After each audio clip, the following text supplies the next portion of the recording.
Fala minhas amigas, fala meus amigos, tudo jóia? Eu sou Saulo Novaes, um curioso, e sejam todas bem-vindas, sejam todos bem-vindos ao meu, ao seu, ao nosso Papo no Auge, um programa voltado a ideias, sem censuras, sem preconceitos, gerando para você conteúdo muito inteligente, por essas ondas sonoras, sempre um especialista por episódio, muita informação, muito conhecimento sendo gerado de modo a amplificar a voz da ciência, a voz docente, a voz da educação. Eis o nosso propósito, vamos pro auge.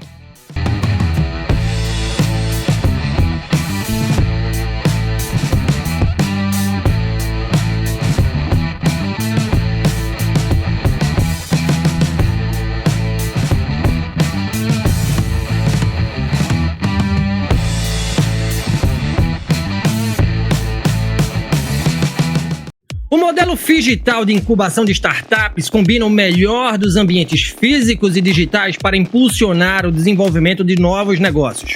Por meio de uma abordagem híbrida, ele oferece infraestrutura física, como espaços colaborativos e laboratórios, além de ferramentas digitais, como plataformas online de mentoria, networking e gestão de projetos.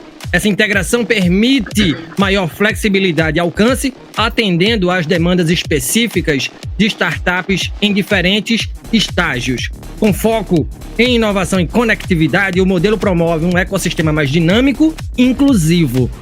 E para aprofundar sobre esse tema, convidamos a este Papo no Auge a professora doutora Suzana Sandes, docente da César School do Recife e analista de tecnologia da informação da Universidade Federal de Pernambuco, atuando também aí na gestão do Polo Tecnológico e Criativo da Universidade Federal de Pernambuco, tá? A professora Suzana já atuou também nas áreas de inovação, governança de TI, gerenciamento da qualidade e gerenciamento de configuração da Superintendência de Tecnologia da Informação da Universidade Federal de Pernambuco. Ela é doutora em Engenharia de Software, com ênfase em estratégias para desenvolvimento de negócios inovadores, mestre em Design pela César School e graduada em Ciência da Computação pela Universidade Federal de Alagoas, a UFAL, na bonita Maceió, meu local de moradia futuro, se Deus quiser.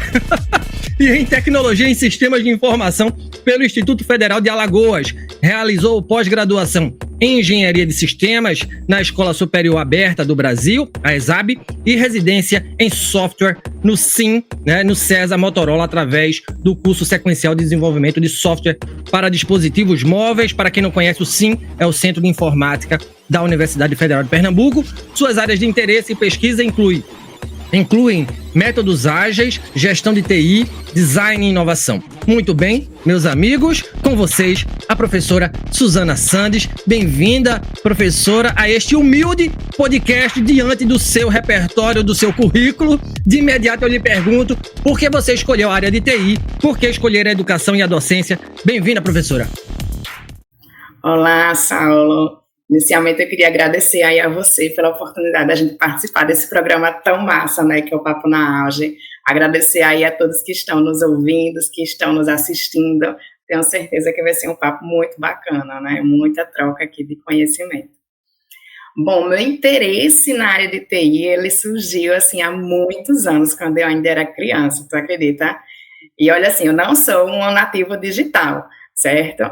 Ali na década de 90, mais ou menos, meus pais, eles compraram o primeiro computador para nossa casa, né, e eu fiquei, assim, completamente fascinada com aquilo, né, mas era um encanto que era além, assim, eu vou sentar aqui no computador para jogar, né, naquela época a gente tinha o quê? Tinha campo minado, a gente tinha o Paint, que a gente fazia os desenhinhos, mas não, era realmente, assim, com o valor que ele entregava, com a capacidade que o software ele produzia, né, e aí eu lembro claramente que às vezes a gente recebia um técnico de informática em casa, né, para consertar algum problema no computador, ou instalar algum programa, corrigir alguma coisa no sistema operacional, e eu ficava ali no cantinho, ali por volta dos meus 10 anos de idade, só observando com curiosidade, né, como é que aquela máquina funcionava, né, era um encanto que ele ia, poxa, como é que eu tenho um documento aqui que eu construo dentro do Word e passo para um disquete, dispositivo físico, e naquela época era disquete, né, não era nuvem como a gente tem hoje. E tinha insights também, a internet, eu conseguia acessar várias informações e eu ficava, poxa, deve ser muito massa você construir um site, você poder fazer um software. Então, aquilo despertava muito interesse da minha parte, né? E aí foi tanto que quando eu completei 15 anos, que é uma idade, assim, bem marcante, né, normalmente para as meninas, onde normalmente muitas meninas sonham aí com uma festa de debutante, sonham com uma viagem para Disney. Eu pedi de presente um computador, certo? Um computador para chamar de meu. Foi meu presente de 15 anos, certo? Porque meu interesse realmente era, assim, muito grande nessa área. E aí eu decidi seguir, certo? Fiz vestibular, prestei 2 vestibulares aí, como você falou, tanto em ciência da computação, na Universidade Federal de Alagoas, como também em sistemas de informação, né, no curso tecnológico no IFAL, na época se chamava Cefet Alagoas, né, que era Centro de Educação Tecnológica. E eu era tão apaixonada que eu fiz os 2 ao mesmo tempo, tá? Eu fazia computação pela manhã, à noite eu fazia curso de sistemas de informação, à tarde eu estagiava, na madrugada eu programava, então foram muitas noites aí viradas em claro, desenvolvendo, programando, e aquilo dali só aumentava cada vez mais a minha paixão pela área, né? E aí isso foi aumentando também à medida que eu fui amadurecendo e vendo o valor que a tecnologia ela pode entregar, não só a nível de produto final, né, não só a nível de software, mas a nível também de benefício que ele traz para as pessoas e para a sociedade. Tá? Então, a gente vê hoje que a TI, ela é transversal, né, ela passa por todas as áreas, direito, saúde, educação, engenharia, TI hoje está em tudo. E aí, em busca de oportunidades nessa área, né, que eu queria seguir essa carreira, foi quando eu comecei a procurar oportunidades aqui em Pernambuco, que já era reconhecidamente aí um grande polo tecnológico, né? A gente já tinha conhecimento do potencial do Porto Digital, né, que já era, na época, um dos maiores parques tecnológicos aqui do nosso país para a área de TI. E aí eu consegui uma oportunidade no CESA, né, que é uma empresa, uma das grandes âncoras aí do Porto Digital, e eu vim fazer essa residência em software, mesmo que tenha a residência em medicina, a gente tem a residência também em software para a gente se aprofundar no processo de desenvolvimento. Era uma parceria na época entre SIM, do Centro de Informática, né, da Federal de Pernambuco, o CESA e a Motorola. Então pela manhã eu estudava no próprio CESA, à tarde eu era bolsista de um dos times de desenvolvimento, e aí isso daí abriu portas para a minha carreira na área de tecnologia. Trabalhei em diversas empresas privadas como engenheira de software. Depois disso, até que eu fui chamada para assumir posse no cargo de analista de TI na Federal de Alagoas, porque eu tinha feito esse concurso na época em que eu ainda morava em Alagoas, certo? Antes de conseguir a oportunidade aqui em Pernambuco. Assumi esse concurso, né? Inicialmente lá em Alagoas eu trabalhava como engenheira de software, trabalhando no desenvolvimento do sistema acadêmico da universidade de lá.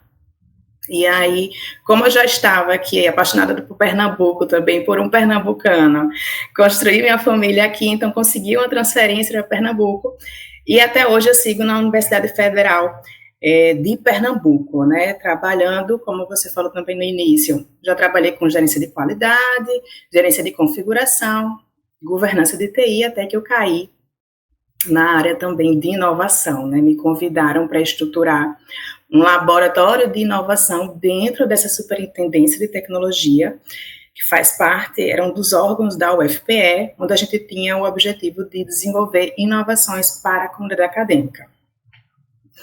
E aí, isso daí foi uma das primeiras viradas de chave também para a área de inovação, certo? Eu era apaixonada por tecnologia e comecei a me apaixonar também por inovação. Tá? E aí veja também que minha trajetória ela foi muito voltada assim, para a experiência de mercado. Eu não fui aquela pessoa que sai da faculdade dizendo, eu vou ser professora. Mas a docência ela estava ali no sangue, tá? Porque eu vim de uma família onde minha mãe era professora, tenho várias tias professoras, então eu via, principalmente por parte da minha mãe, né, todas as dores e as delícias de ser docente, tá? As dores porque ela era uma professora do ensino fundamental, de uma rede pública estadual, então tinha ali todas as dificuldades de infraestrutura, né, de falta de recursos, e que ela buscava superar, e com muito amor pela docência, e também as delícias, né, às vezes a gente estava passeando no shopping, ela encontrava com um aluno que já tinha se formado, já estava com o emprego dele, e, professora, tudo bom, como é que a senhora está? Olha, minha vida mudou. E também tem as cartinhas, né, que ela recebia dos próprios alunos, cartinhas com demonstrações de afeto. Então, acho que isso também é um sentimento de gratidão muito grande, né? A responsabilidade do professor na vida de uma pessoa é enorme. A educação realmente é capaz de mudar vidas. E eu sempre também gostei de estudar, até hoje, estudo assim por amor. E pequenininha, eu ensinava minhas primas mais novas, ajudava também com minha irmã, ajudava minhas amigas nas escolas, na época que elas tinham dificuldade em alguma disciplina. Então, assim, eram pequenas gotinhas de docência que foram aflorando de vez quando eu entrei no mundo da inovação, tá? Porque, assim, trabalho hoje na incubadora, onde a gente presta suporte ao desenvolvimento de startups. Então, a gente tem um processo ali também de transferência de conhecimento. E quando eu comecei a trabalhar nesse laboratório de inovação, lá na STI, despertei para essa área e decidi fazer um mestrado profissional em design lá na Cesar School, né, que é uma escola de inovação, e que o mestrado de design é inovação na veia, tá, do começo da primeira disciplina até o fim, numa metodologia baseada em PBL, na resolução de problemas. Então aquilo dali foi me dando cada vez mais aquela vontade de aplicar pesquisa, sendo aplicada a resolução de problemas na sociedade. E aí gostei tanto desse processo, gostei tanto do mestrado, que emendei direto para o doutorado, certo?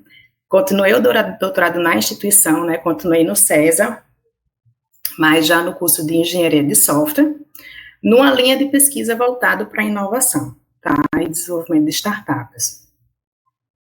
E aí foi quando, terminando o doutorado, eu disse, não, agora realmente eu quero ser docente. Eu gostei muito da experiência, saí inspirada pelos meus professores, com a conexão de academia e mercado que a gente pode proporcionar, e eu quis passar essa experiência, passar esse amor para os meus alunos também.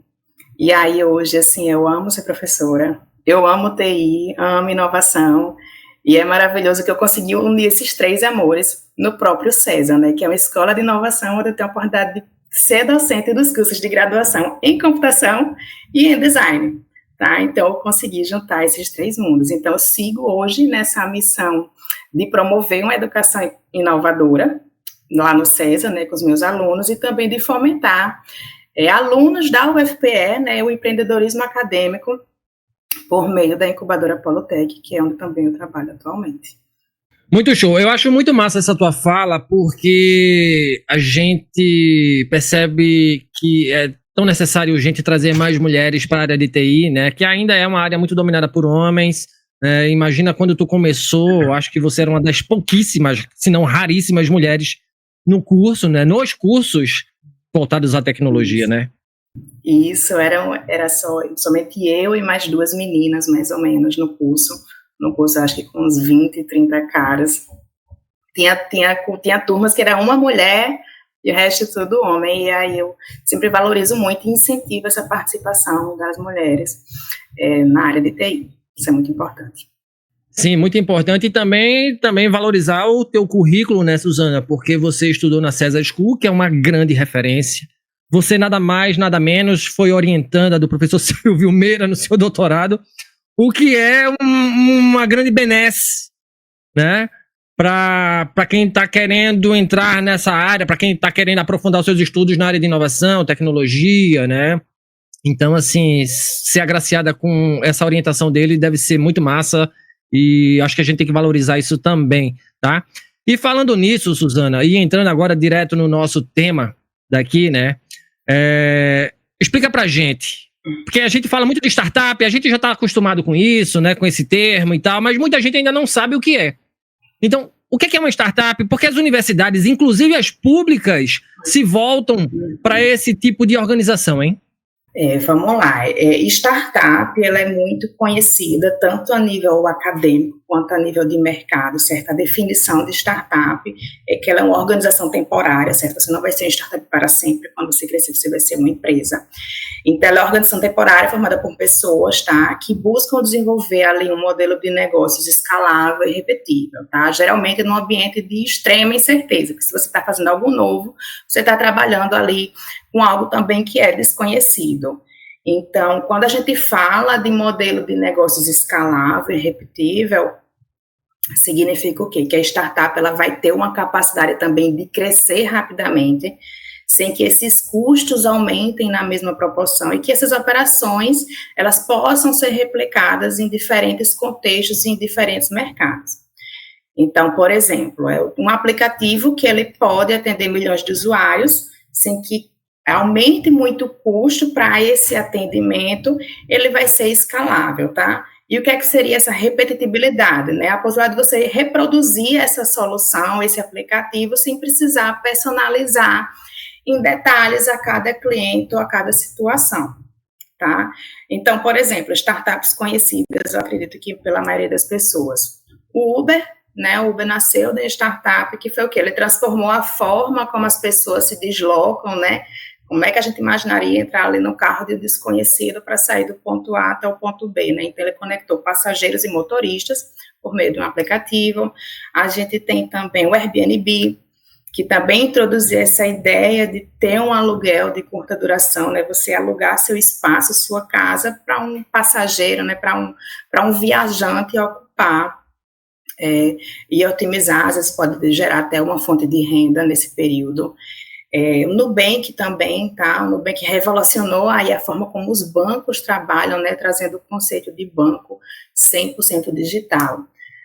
São vários exemplos de startups que a gente tem hoje. Normalmente, as mais conhecidas são essas que estão mais ligadas ao digital, tá? Mas aí é a grande, vamos dizer assim, o grande diferencial que a gente tem de startups no ambiente universitário, tá? Então, para chegar lá, vou falar um pouquinho também do marco legal das startups, tá? Que ele foi instituído em 2021, aqui a nossa legislação brasileira, tá? E ele define startup como uma organização nascente ou que está em operação recente, que a atuação dela se caracteriza pela inovação aplicada ao modelo de negócios, ao produto ou ao serviço. Então, veja que nessa definição ele não trabalha, ele não ressalta essa questão da escalabilidade e da repetitibilidade, ele foca na caracterização da inovação. Inovação como sendo algo novo ou o aperfeiçoamento de algo também que já existe. E aí, porque eu sempre friso essa diferença, tá? Porque tem muitas startups no ambiente universitário que elas estão produzindo ali novos materiais, novos produtos que muitas vezes são físicos, tá? Novos métodos de análise, que para escalar, a gente não é um processo como no digital, tá? Em que você prepara a infraestrutura, prepara o banco de dados para receber uma maior quantidade de usuários, por exemplo. A gente tem um crescimento, é possível escalar sim, startups, por exemplo, que trabalham aí com um novo produto. Por exemplo, a gente tem lá na UFPE uma startup que ela trabalha com a goma de cajueiro. Então, realmente é aquele produto tangível que ela pode escalar se ela tiver uma linha de produção ali, industrial. Tá? Então, é possível escalar sim. E eu vejo isso, sempre batem na tecla, já passei por várias discussões, às vezes com a gente até do próprio ecossistema de inovação, que questionam se as startups da universidade realmente são startups, porque dificilmente são escaláveis.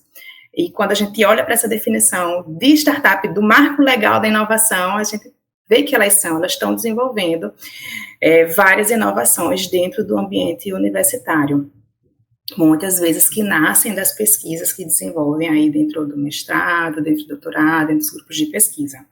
E aí, porque as universidades, elas estão investindo nisso, né? Nesse fomento ao empreendedorismo acadêmico, no fomento à geração, ao desenvolvimento de startups, que nascem de pesquisas científicas, né? Porque acho que a universidade, ela reconhece esse potencial transformador que a gente tem Em primeiro lugar, as pesquisas. As startups, elas permitem que esse conhecimento gerado da academia, ele saia dos laboratórios, né, ele saia desse ambiente acadêmico e seja aplicado diretamente na resolução de problemas reais da sociedade, né. Segundo lugar, porque essas startups, quando elas nascem no ambiente acadêmico, elas já fortalecem a conexão entre academia e mercado, tá? Muitas vezes essas descobertas científicas, elas ficavam muito restritas a artigos publicados, mas aí o empreendedorismo, ele fornece essa ponte para transformar o que foi desenvolvido como pesquisa na inovação de um produto ou serviço que vai atender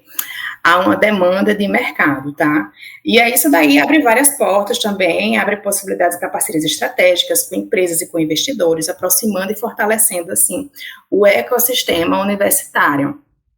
E, assim, quando a gente gera uma startup, né, a gente tem ali também um desenvolvimento econômico. Por quê? Porque é uma startup formada por pessoas. Então, no momento em que eu desenvolvo habilidades empreendedoras, eu estou ajudando a colocar mais um aluno ali no mercado de trabalho, ele está gerando também outros postos de trabalho na startup, com isso eu gero renda, com isso eu gero desenvolvimento econômico.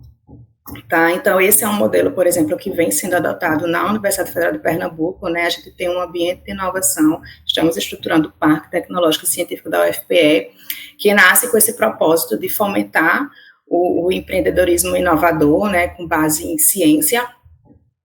E a gente tem a incubadora de startups Polotec, que realiza aí diversas ações de sensibilização, de qualificação da comunidade acadêmica, desde programas de sensibilização, né, de apresentar o que é que esse ambiente ele é capaz de oferecer, como também a própria incubação, que ela abrange e apoia alunos da universidade, desde a graduação até pós-graduação, inclusive também alunos egressos em até 5 anos de sua formação em várias áreas de atuação dentro das áreas de conhecimento da universidade.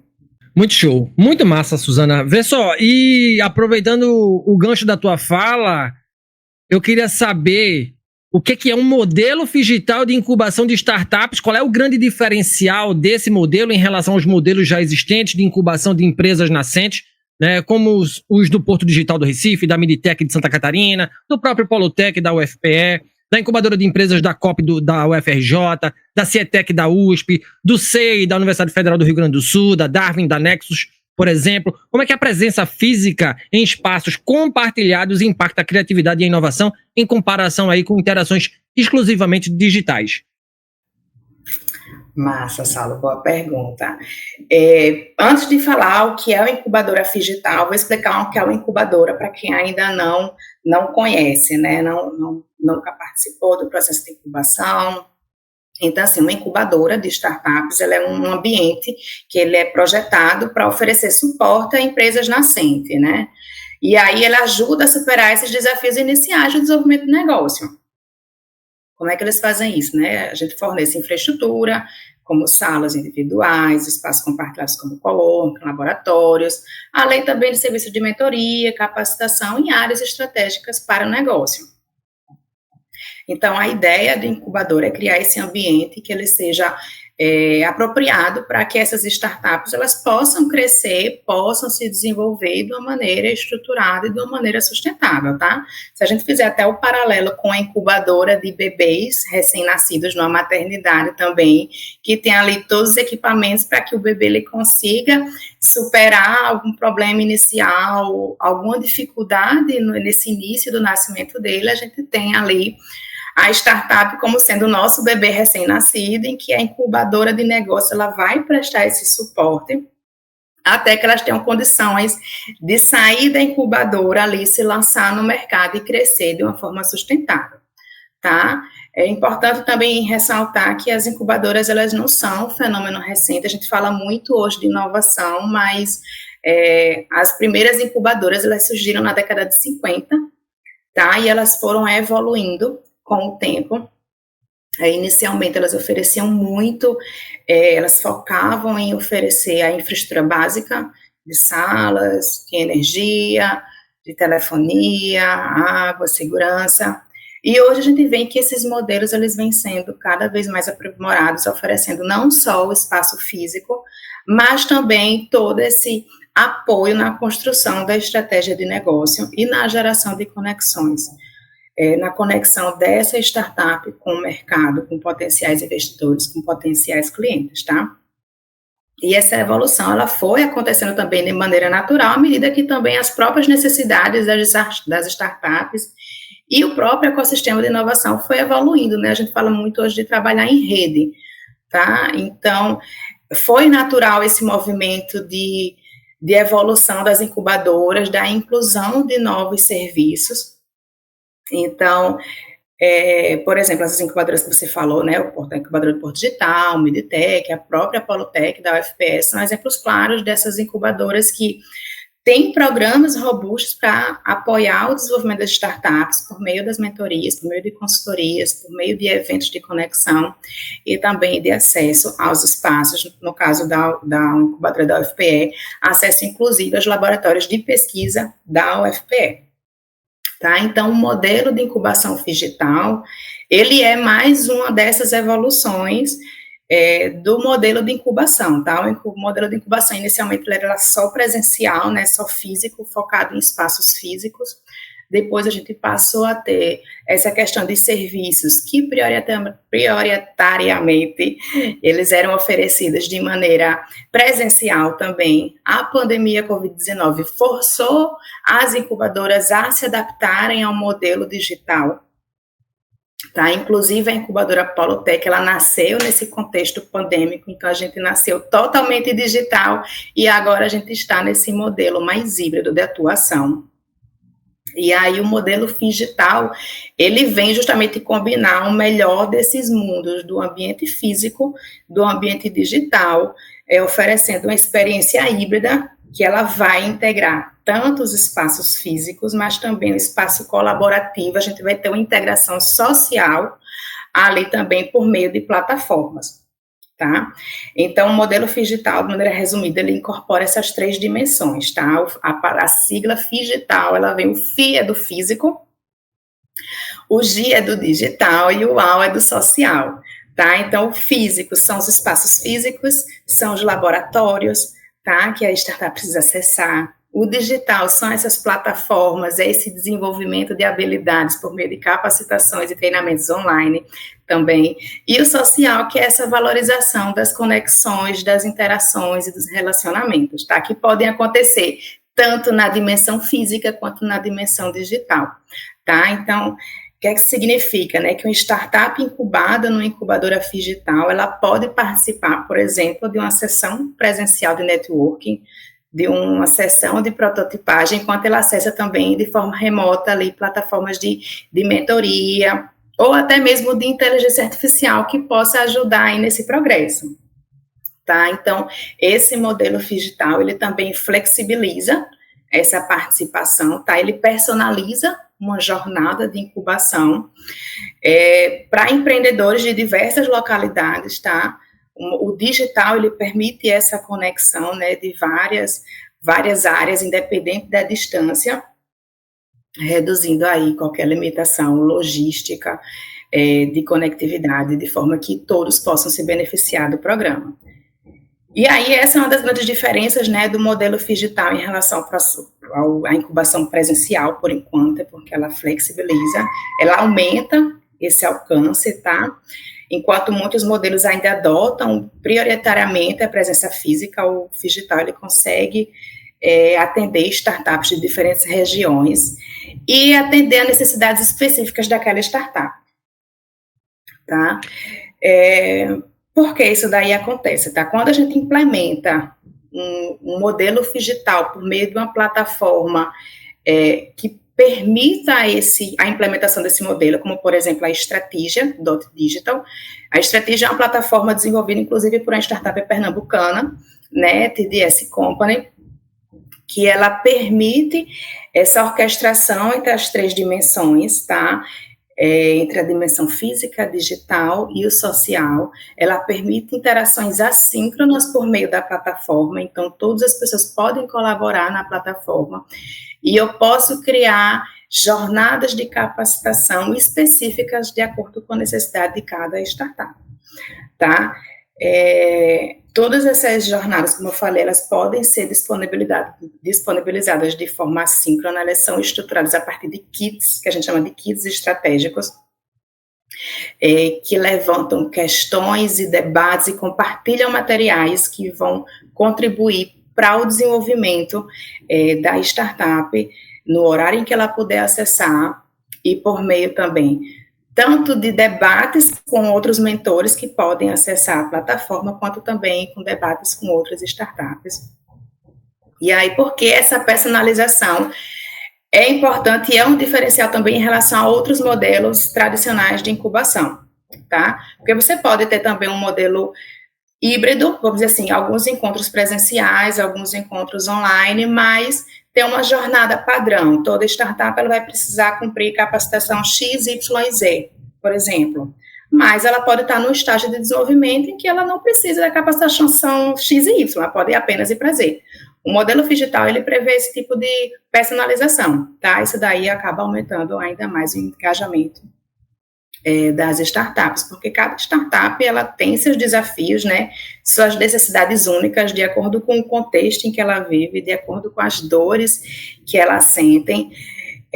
Então, eu realizei, por exemplo, essa é uma pesquisa dentro do meu doutorado, em que eu verifiquei que essa falta de alinhamento entre o que é oferecido no programa, independente do modelo dele, seja presencial ou digital, e a necessidade, de fato, da startup, isso daí afeta o engajamento dela dentro de um programa de incubação, tá? Então, se ela não usufrui ali de todos os serviços, ou se o serviço ofertado não entrega o valor que ela precisa, as chances do sucesso dela também são afetadas, tá? Isso leva a um baixo engajamento, uma baixa participação da startup dentro do programa, e isso pode afetar a jornada dela dentro e fora da incubadora. Então, esse é o grande diferencial do modelo de incubação, é que o Figital, ele incorpora o melhor de cada uma dessas dimensões, a experiência física, a experiência digital, promovendo o diálogo entre as pessoas também, um diálogo seja síncrono ou seja assíncrono, e a personalização da metodologia de incubação de acordo com a necessidade da startup. Super didático, super didático, Suzana. Obrigado por essa baita explicação. Pessoal, eu acredito que nem tudo são flores, né? Nem tudo são flores, aí eu quero te perguntar justamente isso, né? Quais desafios logísticos e tecnológicos devem ser enfrentados para equilibrar essa experiência física, digital, social, em diferentes regiões ou países, de modo a equilibrar o motor desenvolvimentista do Brasil, para que não tenhamos praças mais ricas do que outras quando o assunto é avanço tecnológico, por exemplo? De que forma o modelo Figital pode fomentar a inclusão de empreendedores em comunidades remotas ou com acesso limitado a recursos tecnológicos? Realmente, assim, o modelo é lindo, mas na prática, a implementação dele, a gente encontra diversas dificuldades, né? É um desafio enorme, e ainda mais considerando, por exemplo, um país como o Brasil, né, que a gente tem dimensões continentais, né? E a gente sabe que existem determinadas regiões do país que a gente não vai ter um acesso à internet como a gente encontra, por exemplo, aqui na região metropolitana, né? Então, nessas regiões mais remotas, regiões rurais, o acesso à internet ainda é muito limitado, o que dificultaria essa participação nas atividades na dimensão digital, né? Ou, se for presencial, às vezes você tem uma dificuldade ali logística para integrar esses empreendedores nos programas físicos de incubação. Às vezes ele não tem acesso ali a um transporte de maneira fácil. Então, assim, isso aumenta o custo com deslocamento, tem o custo ali da infraestrutura, da estadia. Então, o presencial acaba também sendo um desafio, né? As duas dimensões se tornam um desafio, tanto no digital quanto no presencial. Esses quesitos da logística e da conectividade são desafios, né? A geração das conexões, né? A geração da dimensão social, ela também é impactada, né? Porque se você não consegue circular de maneira tranquila, nem no presencial quanto no digital, você está ali perdendo essas conexões. E aí eu não vejo como a gente falar assim, como reduzir essas dificuldades se a gente falar do desenvolvimento de políticas públicas, certo? Ou de parcerias públicas, privadas, que levem essa conectividade a essas regiões, que levem esses recursos tecnológicos e até mesmo físico, laboratórios, equipamentos para as regiões, tá? Ou então também oferecer recursos por meio de programa de fomento, subsídios que possam ser direcionados para que esses empreendedores de áreas mais vulneráveis, eles tenham meios necessários para participar plenamente de um programa de incubação. Então, veja, há aproximadamente cerca de 2 anos, né, eu saí recentemente, como você sabe, da Secretaria de Ciência, Tecnologia e Inovação do Estado de Pernambuco, né, onde eu trabalhava numa diretoria chamada de Diretoria de Avanço Digital. Tá? Essa diretoria, ela trabalhava com ação direcionada para o avanço digital do Estado de Pernambuco. Tá? E as ações que a gente desempenhava na diretoria eram basicamente 4 eixos. Da conectividade, que o time ele tinha a missão ali de implantar uma rede de alta velocidade e conectar justamente essas áreas rurais ou de difícil acesso em todo o Estado de Pernambuco.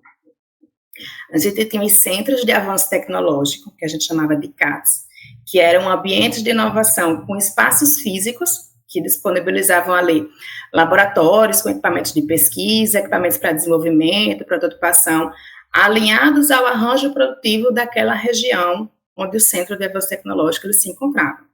Então, por exemplo, na região do Araripe, aqui no interior do Pernambuco, o centro estava se organizando, estava sendo estruturado com base em laboratórios com equipamentos que permitiriam teste, validação, linhas de produção para soluções na área de gesso.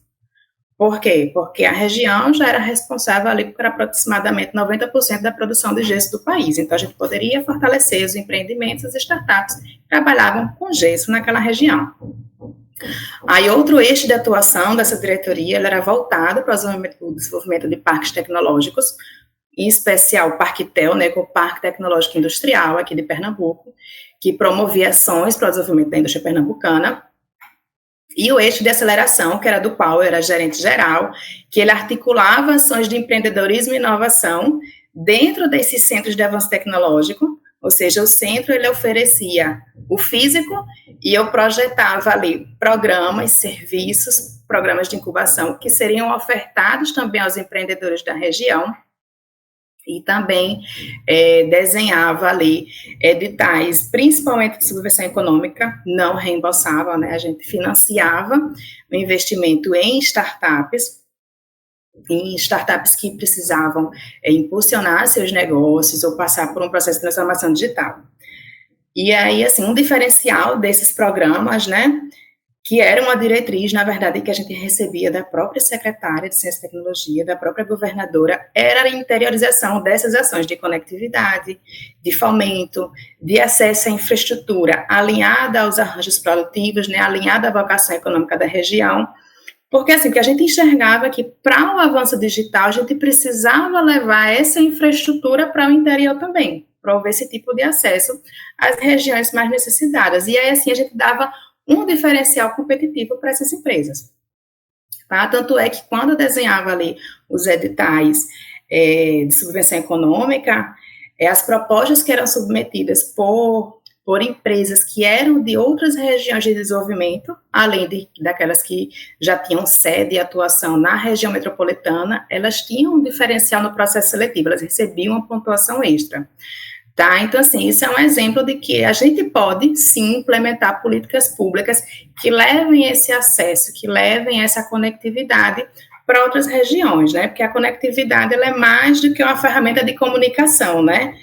Ela realmente transforma o local, né? Uma região conectada, você pode ter empreendedores acessando não só um programa de incubação híbrido, virtual ou digital, a gente dá a ele o acesso global, né, aos mercados, ao compartilhamento de conhecimento por meio da internet, ele pode buscar ali capacitação, ele pode desenvolver soluções naquela região, atendendo a uma demanda de outra, tá? Mas ela permanece ali, gerando empregos naquela região, gerando renda naquela região, sem ter que se deslocar, tá? Então, realmente é preciso a gente desenvolver políticas públicas tem uma atuação do Estado forte para a gente levar conectividade e infraestrutura para cada uma dessas regiões aí do nosso país. E é um modelo que deve ser repetido em qualquer outro país do mundo. Pois é, lê do engano aquele que acredita ou aquela que acredita que sem o Estado existe inovação, né? O Estado é um grande motor de inovação, né, Suzana? E você acabou de ratificar isso aí por meio da ação do governo do Estado de Pernambuco nessa massificação tecnológica, né, que é tão importante, tá? Vê, tu falou também em personalização, né? A minha pergunta é como é que o modelo digital ele pode ser adaptado para atender startups de setores distintos, né? Como a saúde, que é um grande polo, né? O Pernambuco é um grande polo de saúde e tem, né, um grande desenvolvimento tecnológico nessa área, né, aí no estado, para a região do Brasil, para a região Nordeste para o Brasil, né? Também como na área de tecnologia ou agronegócio, por exemplo.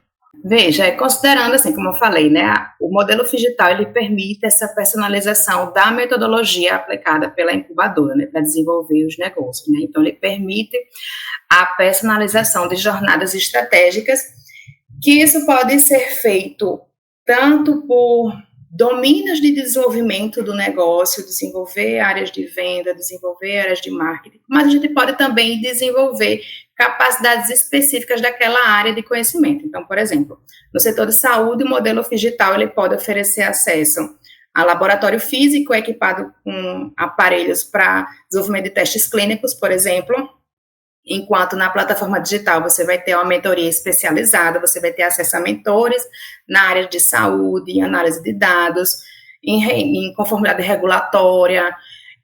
Então, cada dimensão ela vai ter uma experiência de acordo com aquela especialidade. Uma startup de tecnologia, ela pode estar usando ali o espaço físico para desenvolvimento de hardware, por exemplo, mas tendo uma mentoria com um especialista em inteligência artificial ou IoT no meio digital. Tá? Então, esse acesso aos espaços físicos e digitais, ele vai ser moldado de acordo com a necessidade de cada um.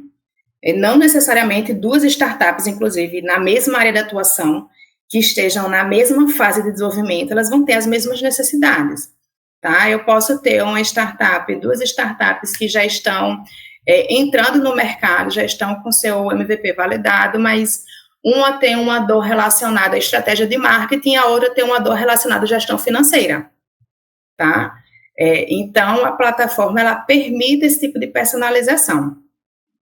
E aí, uma coisa muito legal daquela plataforma que eu estava comentando agora há pouco, né, de estratégia, é que ela tem uma coisa muito massa, que são assistentes inteligentes dentro da plataforma, tá? É uma IA generativa especializada dentro da plataforma.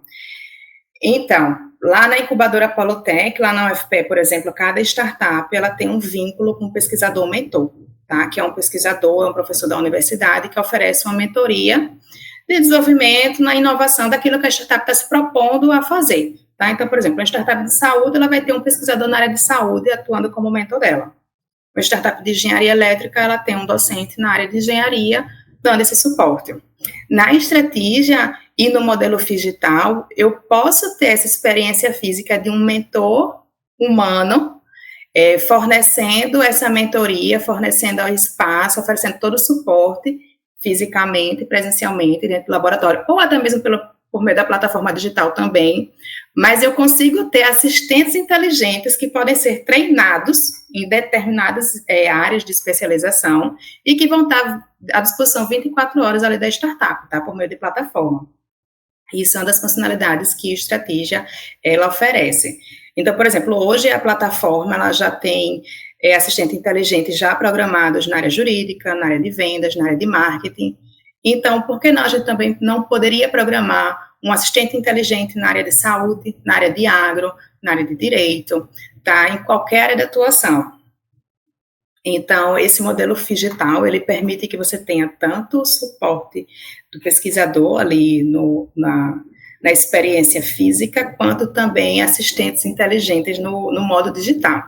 Então, assim, eu não estou falando aqui da gente substituir os mentores humanos, tá? Eu estou falando em potencializar essa mentoria, né, de expandir a capacidade de apoio a essa startup, tanto por meio da experiência física, de ter mentores humanos, além de ter pesquisadores, quanto também da gente utilizar o poder da IA para maximizar esse tipo de suporte.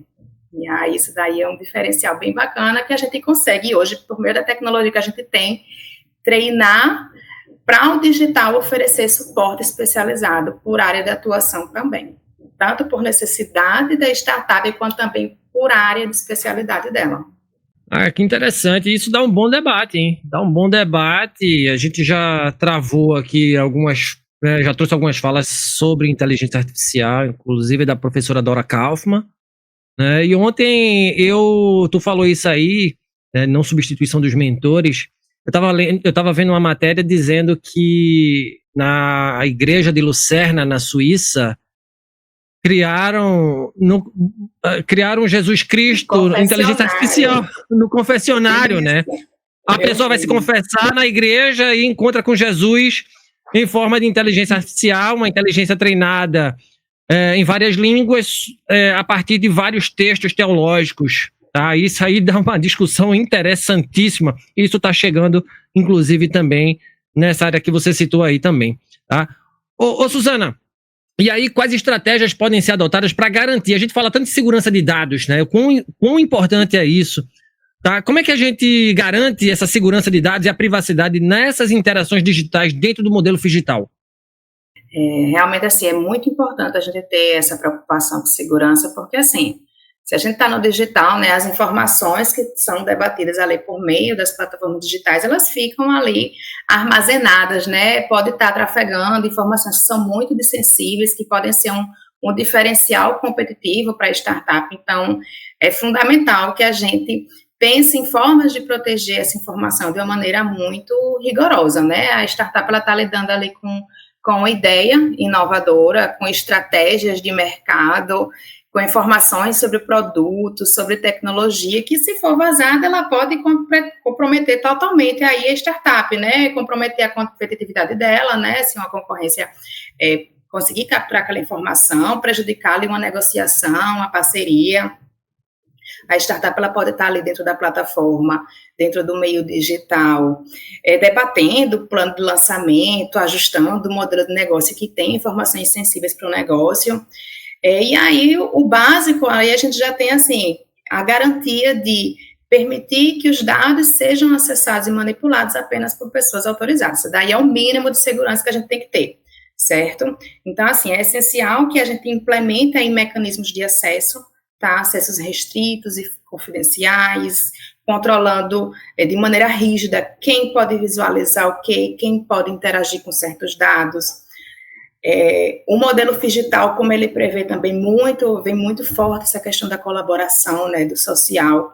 A gente precisa garantir aí que as informações sejam protegidas também por acordos de confidencialidade, certo? Entre a equipe de gestão da incubadora, entre os mentores que apoiam aquele desenvolvimento, tendo essas políticas de privacidade de maneira muito clara, para que assim a gente possa assegurar que nenhuma informação estratégica ela seja divulgada sem autorização, né? E aí começa a falar de TI, né? A gente fala de inovação, começa a falar de TI também.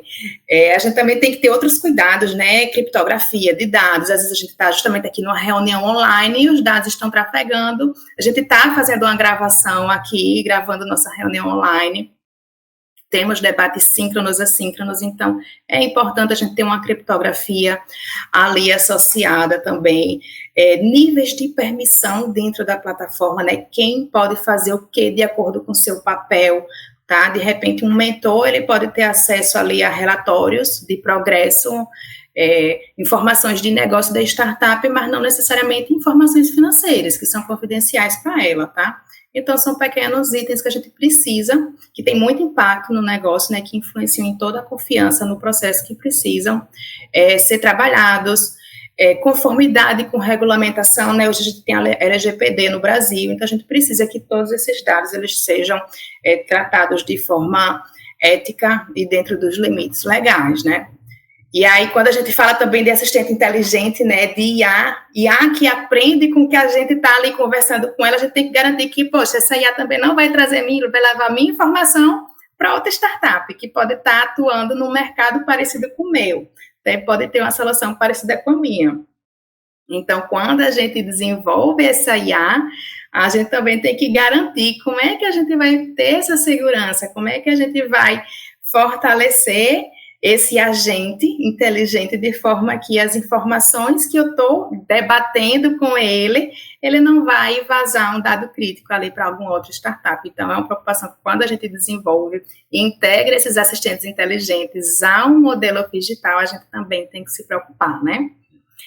E aí, acho que para fechar essas questões de segurança, a gente precisa falar de backup também, né? Se toda a estratégia de negócio está ali no digital, eu preciso armazenar esses dados de maneira segura, né? Eu preciso de um backup e de um plano de recuperação se tudo der errado, né? Se a falha acontecer, eu vou perder tudo. Não pode, né? Então, a gente precisa falar de criptografia, a gente precisa falar de controle de acesso, de backup regular, de plano de recuperação bem estruturado, para que a gente não tenha perda de informações, porque isso a gente constrói uma rede, assim, de confiança, né, entre o usuário, entre a startup incubada, a equipe ali da incubadora que está atuando ativamente para o desenvolvimento de negócio, né, com os agentes inteligentes que podem ajudar também nisso, né, com investidores, com todo mundo que faz parte dessa dimensão social do digital, né, e aí a gente vai ter ali uma comunicação muito mais fluida e segura, garantindo que todas as partes estejam sempre protegidas. Muito legal. Questões importantíssimas, Suzana, que você traz aqui. E para a gente fechar esse grande bate-papo, eu queria saber de ti o seguinte, né, quais são os indicadores de sucesso de uma incubadora que adota o modelo digital? Veja, eu acho que a gente precisa acompanhar tanto indicadores que já são adotados por incubadoras, que já seguem os modelos mais tradicionais de incubação, seja 100% presencial, seja virtual, seja híbrido, que são, por exemplo, a taxa de graduação das startups. Graduação são aquelas que conseguem concluir o processo de incubação, né, estão prontos para andar com as próprias pernas, seguir de maneira independente no mercado. A capacidade de captação de investimentos, seja por meio de investidores, seja por meio desses editais de subvenção. A gente mede na incubadora geração de empregos, tá? Porque as startups bem-sucedidas, elas estão gerando empregos dentro dela. Taxa de sobrevivência, quanto tempo ela consegue permanecer ativa, atuante no mercado depois que ela sai do processo de graduação, tá? Satisfação da startup, né, que avalia a experiência dentro do programa.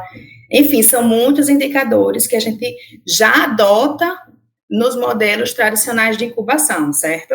Dá para ter um programa só sobre incubadores, e aí, quando a gente fala desse modelo, assim, não tem como não falar do modelo de maturidade CERN, certo? Que é uma certificação brasileira criada pela Amprotec, que é a Associação Nacional de Entidades Promotoras de Empreendimentos Inovadores, né? E ela reúne vários ambientes de inovação, desde incubadoras, aceleradoras, hubs. E essa certificação, ela atesta, né, a padronização dos processos da incubadora, que eles são desenvolvidos de forma que ele possa maximizar as chances de sucesso daquele negócio. Tá? Inclusive, a incubadora Polotec está nesse processo de certificação, viu? Então, o próprio modelo de maturidade do CERN, ele orienta que vários indicadores sejam acompanhados, né? Porque a gente só pode melhorar aquilo que a gente está medindo, né? A gente só pode ter essa percepção de quais pontos a gente precisa modificar dentro do nosso processo de incubação quando a gente consegue ter a percepção dos indicadores, né? De quais são os resultados que eles estão gerando. Mas aí, quando a gente pensa no modelo digital, acho que, assim, além desses, que esse daí é o básico, né? A gente precisa também medir como é que é o engajamento em cada uma das dimensões, tá? Medir como é que é a participação da startup na dimensão física, na dimensão digital, porque, assim, a startup, ela está interagindo além do físico, né? Que o físico, vamos dizer que seria mais fácil da gente medir, mas a gente precisa ver como é que é a interação dele dentro da plataforma, né? Como é que é a participação dele nas mentorias, nos eventos de conexão, e aí esse indicador, vamos dizer assim, de engajamento por dimensão, eles ajudariam a gente a entender qual a capacidade da incubadora de manter as startups sempre engajadas, sempre ativas, independente do espaço em que ela está trabalhando, certo? Já que não é uma interação constante, né?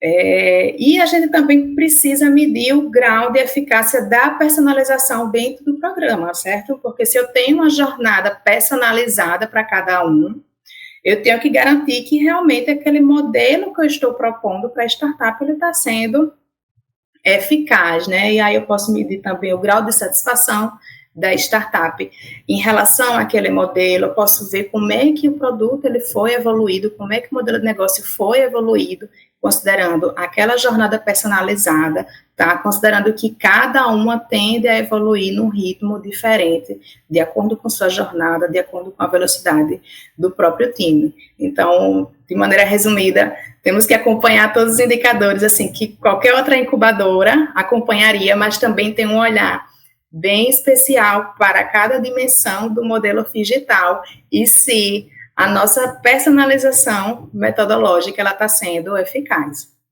Muito bem, meus amigos, com a gente a professora doutora Suzana Sandes. Infelizmente a gente chega ao fim deste Papo no Auge. Eu conversei com a professora doutora Suzana, docente da César School do Recife, servidora do Polotec da Universidade Federal de Pernambuco. Na pauta, o modelo digital de incubação de startups. Professora Suzana, muito obrigado por sua participação aqui no nosso podcast, tá? Mande um abraço para toda a galera do Polotec e da UFPE. Tô com muita saudade. Estive recentemente aí no Hack and Play, revi boa parte da galera. Quem quiser trocar ideias com você, saber também sobre o modelo digital de incubação de startups, como fazê-lo, obrigado, viu? Eu que agradeço, Saulo, pela oportunidade aqui, foi muito massa a nossa conversa. Volte logo para Recife, viu? E vá conhecer Maceió. Estou torcendo para que você vá morar lá, porque as praias são lindas, tá? Amo Maceió também. Constituí minha família aqui, mas também tenho família lá, então eu fico aqui nesse lá e cá. Foi um prazer enorme, né, estar compartilhando um pouco sobre esse modelo digital de incubação que eu vivo no meu dia a dia, certo, na incubadora Polotec, que foi fruto de muito estudo aí na minha tese de doutorado, tá? Então, quem quiser trocar ideias sobre inovação, TI, incubação, startups, quiser discutir sobre o tema, pode me procurar no LinkedIn, tá?